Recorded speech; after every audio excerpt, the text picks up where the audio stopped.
Colombia.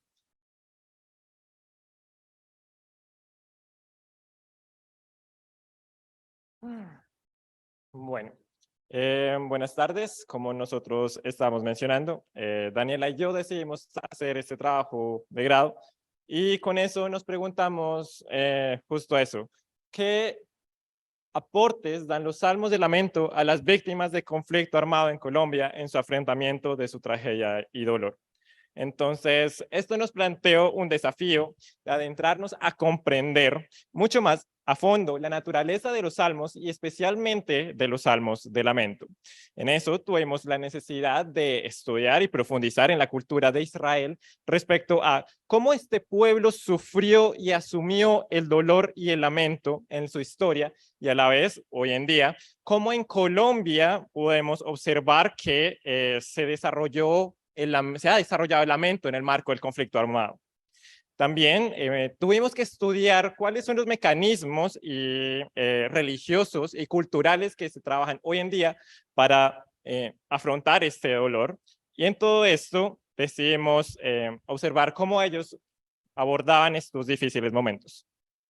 Frente a lo anterior, podemos decir que una forma de resumir esta investigación es que la narrativa del conflicto armado es muy difícil de abordar desde una sola perspectiva, porque lo único que sí tenemos claro por parte de todo esto es que este conflicto ha dejado aproximadamente 9.263.826 víctimas. Eso quiere decir que en Colombia más o menos una de cada 5 personas ha sido víctima o tiene que ver con el tema. Por lo que millones de personas diariamente tienen que enfrentarse a vivir en profunda lamentación. Así, en esta investigación se hizo una exégesis de la cultura de lamento de Israel, al igual que el Salmo 140, con el fin de identificar cómo esta forma de acercarse a Dios en tiempos de angustia puede aportar los mecanismos propios que tiene la población colombiana para afrontar el duelo que deja este conflicto. Ahora bien, esto se trabaja con muchísima reverencia a las víctimas y nos hizo la siguiente pregunta. ¿Qué nos motivó? ¿Cuál fue la razón por la cual realizamos esta investigación? ¿Y cuál es su valor? En primera instancia, vimos a lo largo de la carrera que el valor es relevante en cuanto al valor contextual de las escrituras y el contexto del conflicto armado en Colombia requiere una respuesta teológica en favor de todos aquellos que han sido vulnerados. Por otro lado, pensamos que las víctimas podrían encontrar una respuesta bíblica de acercarse a Dios en su pérdida, dolor y búsqueda de justicia. Y nosotros queríamos poner un granito de arena en esto en favor de las víctimas. Y finalmente, porque si se tiene en cuenta el papel que tiene la iglesia cristiana en nuestra sociedad, necesitamos que la iglesia tenga cada vez más herramientas para abrazar a las víctimas del conflicto armado y participar en su lamento y restauración.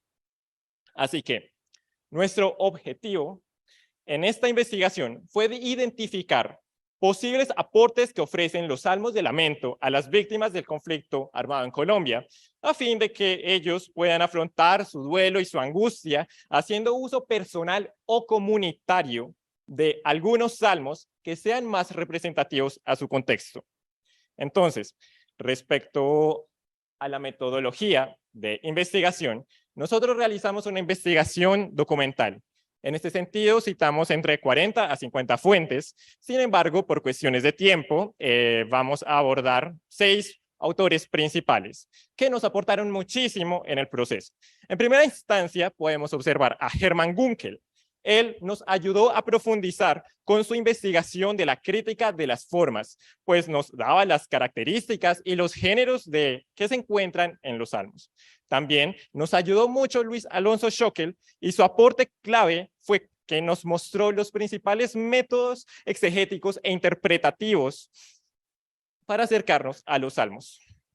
Además de ello, Walter Brueggemann explica a detalles la riqueza de la cultura del lamento del pueblo de Israel, en el cual se recurría a Dios para poder enfrentar su dolor.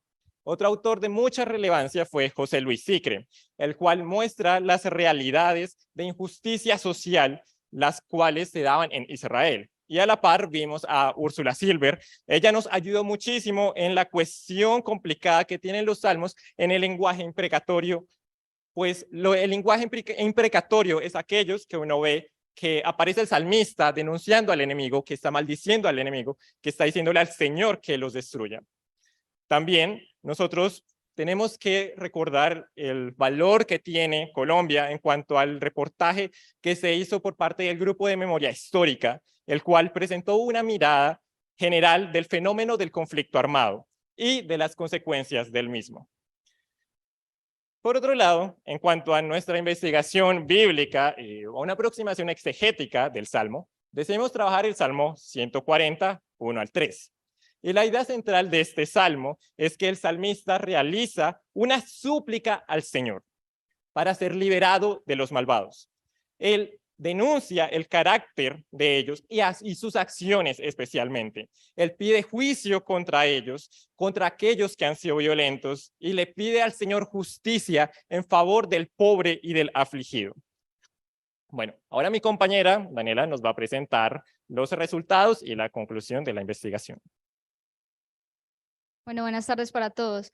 Bueno, ya como nos ha introducido mi compañero Juan Pablo, nosotros estuvimos haciendo por un largo tiempo esta investigación y llegamos a los siguientes resultados.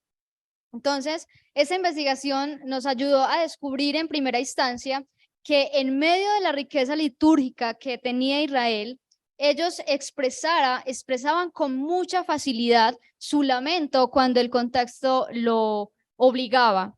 Y para ello, ellos usaban con mucha frecuencia los salmos de lamento en favor personal, pero también muchas veces en favor comunitario. También vimos que en los salmos de lamento hay un sentido muy fuerte de dolor y no se escatiman entonces palabras para que las víctimas pudiesen hablar lo que estaba pasando en sus vidas y lo que estaban sintiendo.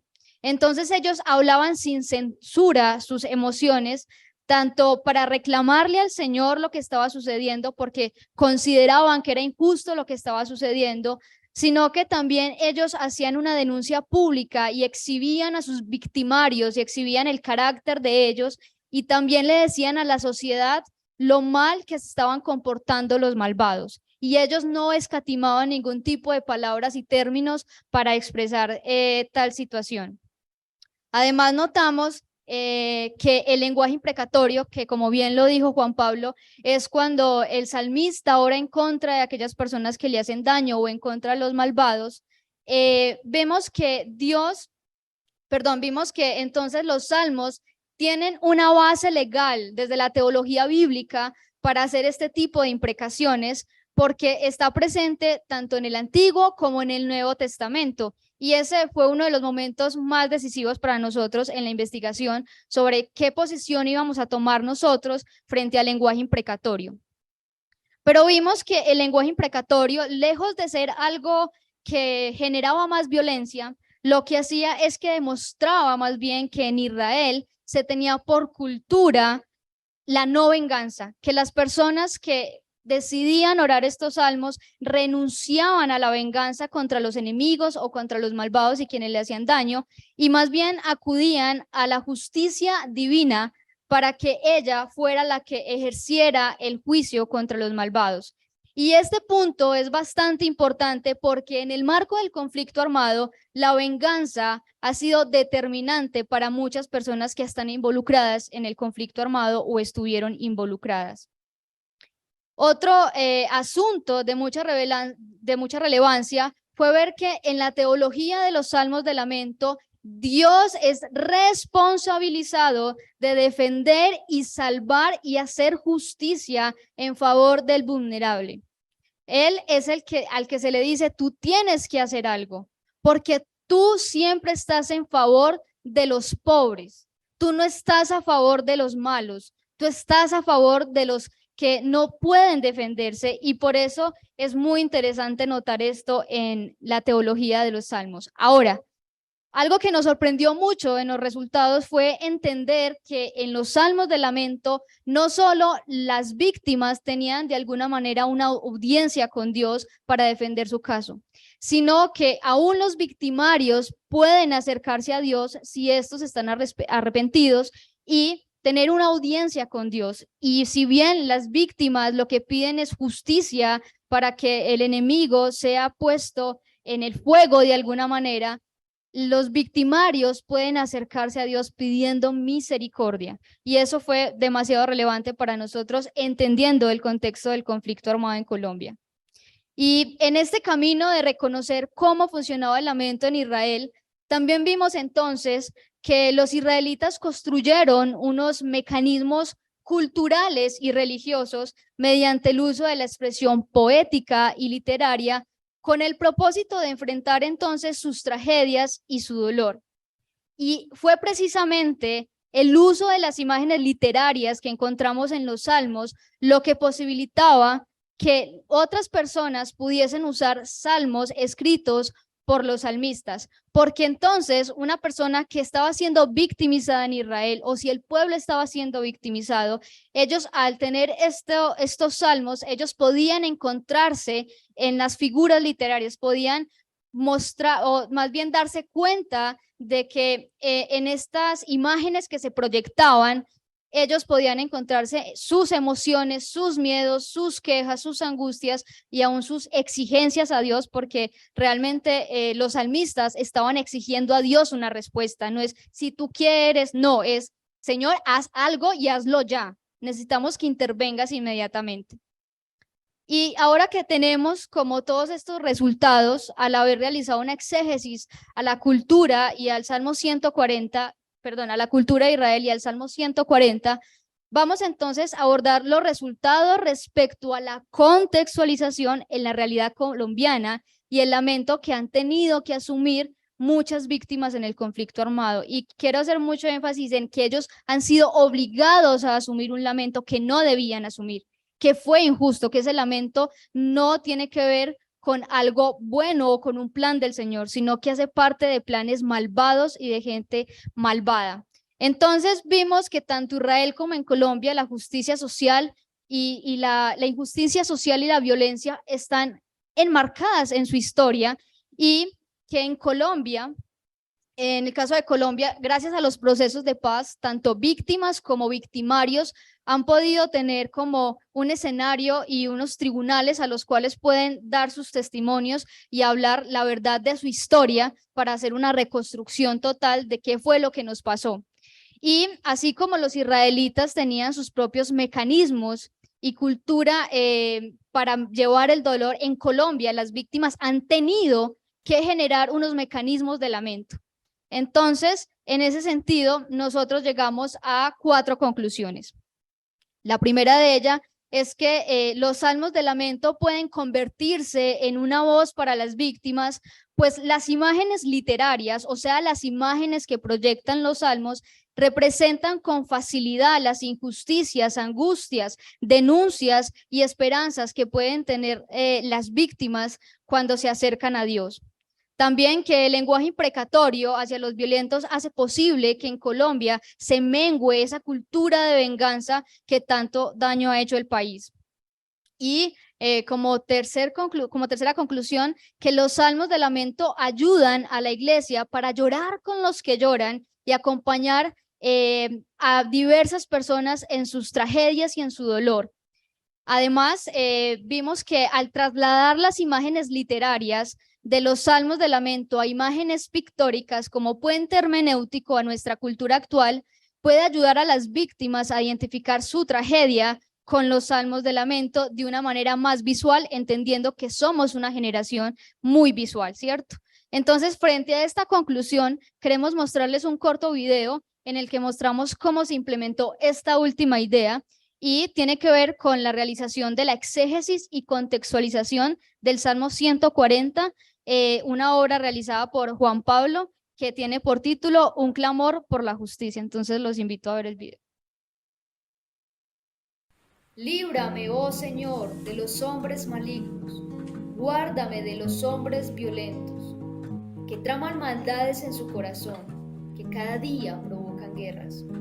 Aguzan su lengua como serpiente, veneno de víboras hay bajo sus labios. Guárdame, Señor, de las manos del impío, protégeme de los hombres violentos que se han propuesto hacerme tropezar. Los soberbios han ocultado trampa y cuerdas para mí, han tendido red al borde del sendero, me han puesto lazos. Dije al Señor, tú eres mi Dios, escucha, oh Señor, la voz de mis súplicas. Oh Señor, poder de mi salvación, tú cubriste mi cabeza en el día de la batalla. No concedas, Señor, los deseos del impío, no hagas prosperar sus malos designios para que nos exalte.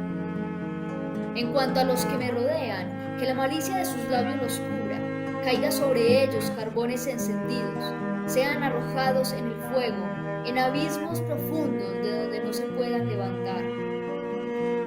Que el hombre de mala lengua no permanezca en la tierra, que al hombre violento lo persiga el mal implacablemente. Yo sé que el Señor sostendrá la causa del afligido y el derecho de los pobres. Ciertamente los justos darán gracias a tu nombre y los rectos morarán en tu presencia. Amén. Bueno, queremos mostrarles entonces las obras que realizó Juan Pablo durante 7 meses aproximadamente.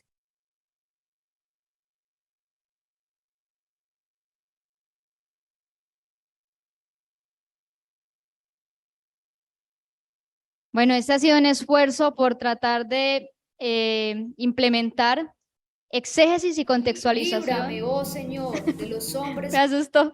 ¿De quién me tiene que librar? Bueno, digamos que nosotros estamos enseñados a hacer exégesis y a hacer contextualización escrita. Nuestra propuesta es empezar a pensar, dado que somos una generación tan visual, empezar a generar entonces exégesis y contextualizaciones de forma pictórica. Y bueno, Juan fue el autor de esto. Yo sí mucho pinté por allá una rayita negra, no hice más. Entonces todos los honores son para él y la invitación es que si se quieren quedar ahorita después de la exposición, nosotros entonces les expondríamos, o más bien Juan, qué es lo que quiere decir con cada cuadro específicamente.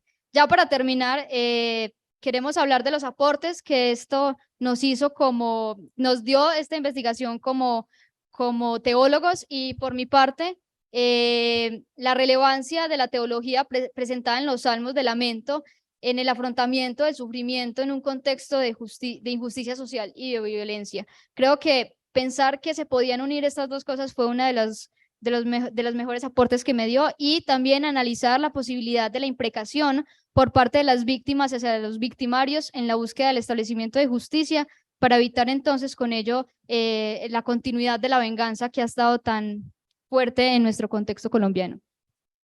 Por su parte, Juan Pablo. Bueno, para mí esto me ayudó mucho en mi formación como teólogo.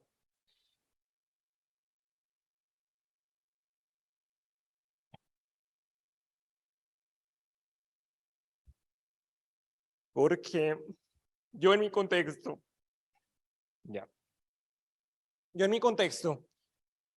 siempre ignoré el conflicto de mi país. En mi contexto, siempre fui indiferente al dolor de las víctimas. Y en esto, en la formación que tuve, pude conocer el lamento que tenían los israelitas. Y a la vez, con esto pude conocer la cultura colombiana, cómo se manejaba el dolor de Colombia y cómo esto se une en una contextualización que nos permite ver que Dios tiene una palabra para nosotros, una palabra que muchas veces no vemos, pero que está ahí. También, gracias a esto, pudimos descubrir que las imágenes que tienen los salmos, las imágenes literarias que trabajan, funcionan también para que las víctimas del conflicto armado puedan utilizarlas en poder abandonar su dolor, su angustia, para entregárselas al Señor, para depositarles a Él su confianza en Él, que ellos puedan ejercer esa aplicación de terapia artística para que ellos puedan poder entablar una relación con el Señor en todo lo que han padecido y en todo lo que seguirán padeciendo, porque el duelo es algo que va a quedar ahí, es algo eterno que se tiene hasta que se muere, pero sabrán que el Señor está con ellos. Entonces, esto permitirá que ellos se sientan acompañados. Muchas gracias.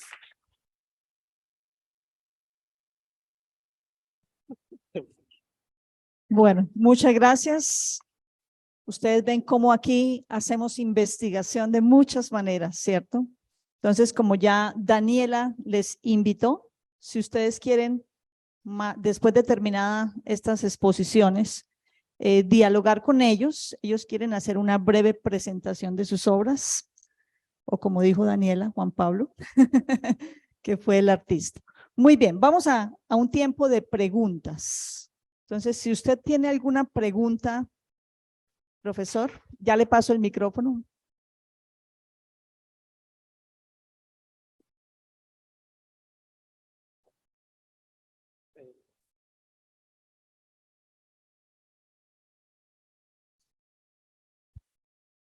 Muchas gracias, hermanos, por este lindo trabajo.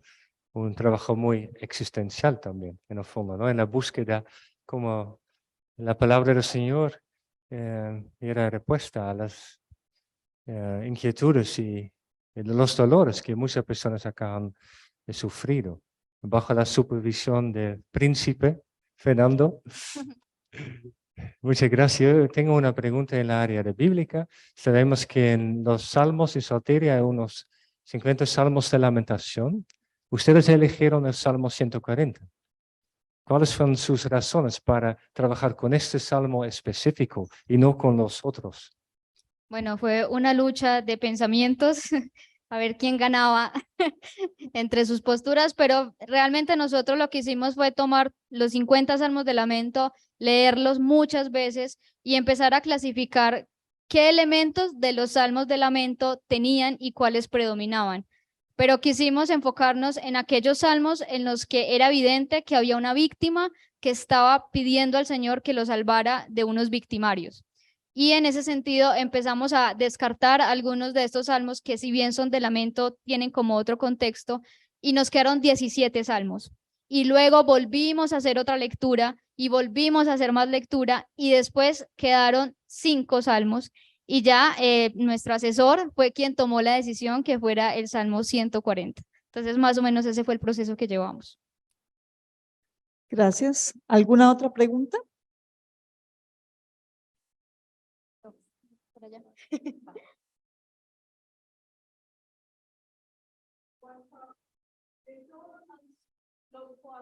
¿Cuál les tocó a ti más? Más el corazón o el cuadro 2. En este cuadro representamos el resultado de la guerra interna que se daba en Israel hace muchísimos años y el resultado de la guerra actual en Colombia. Llevamos, ustedes saben cuántos años no se imaginan de conflicto armado, y pusimos ahí los resultados de nuestra masacre. Entonces, ese fue el cuadro que más fue complicado pintar.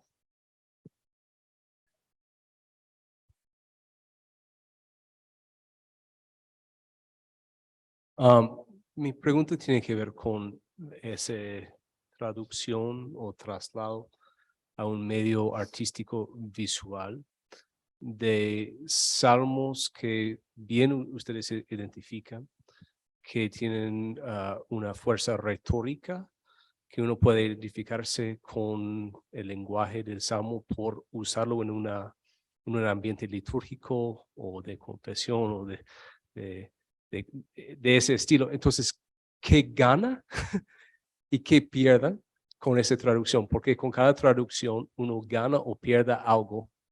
Entonces, de la traducción de una retórica más verbal a una artística más visual, ¿qué gana y qué pierde?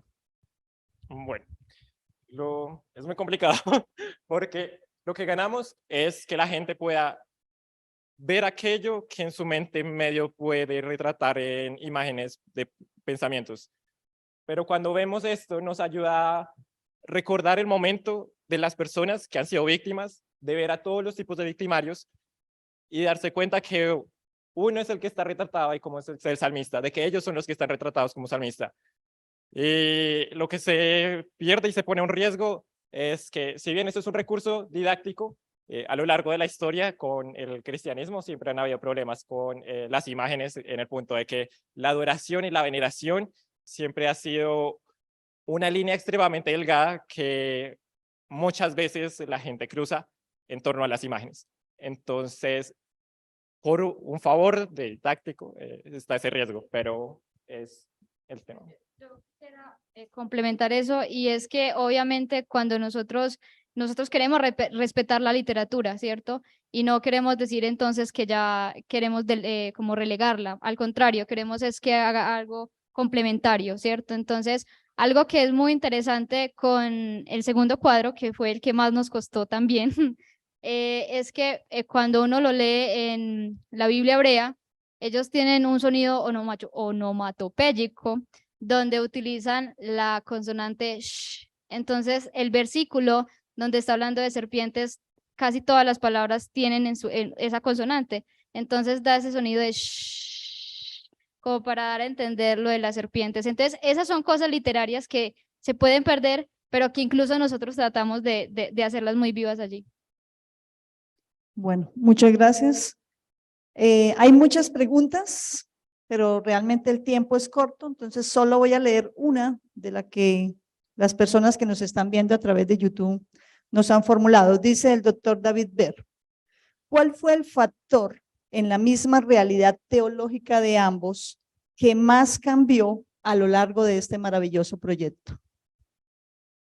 Bueno, en mi caso, yo creo que fue entender el problema del conflicto.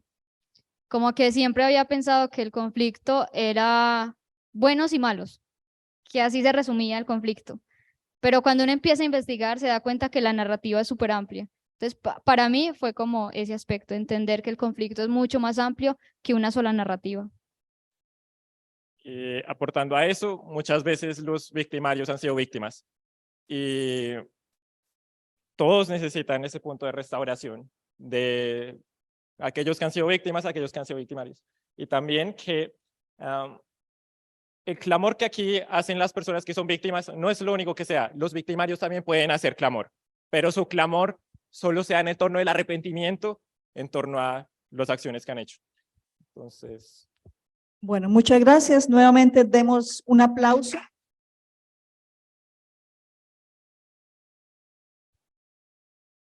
Muy bien. Y ahora vamos a escuchar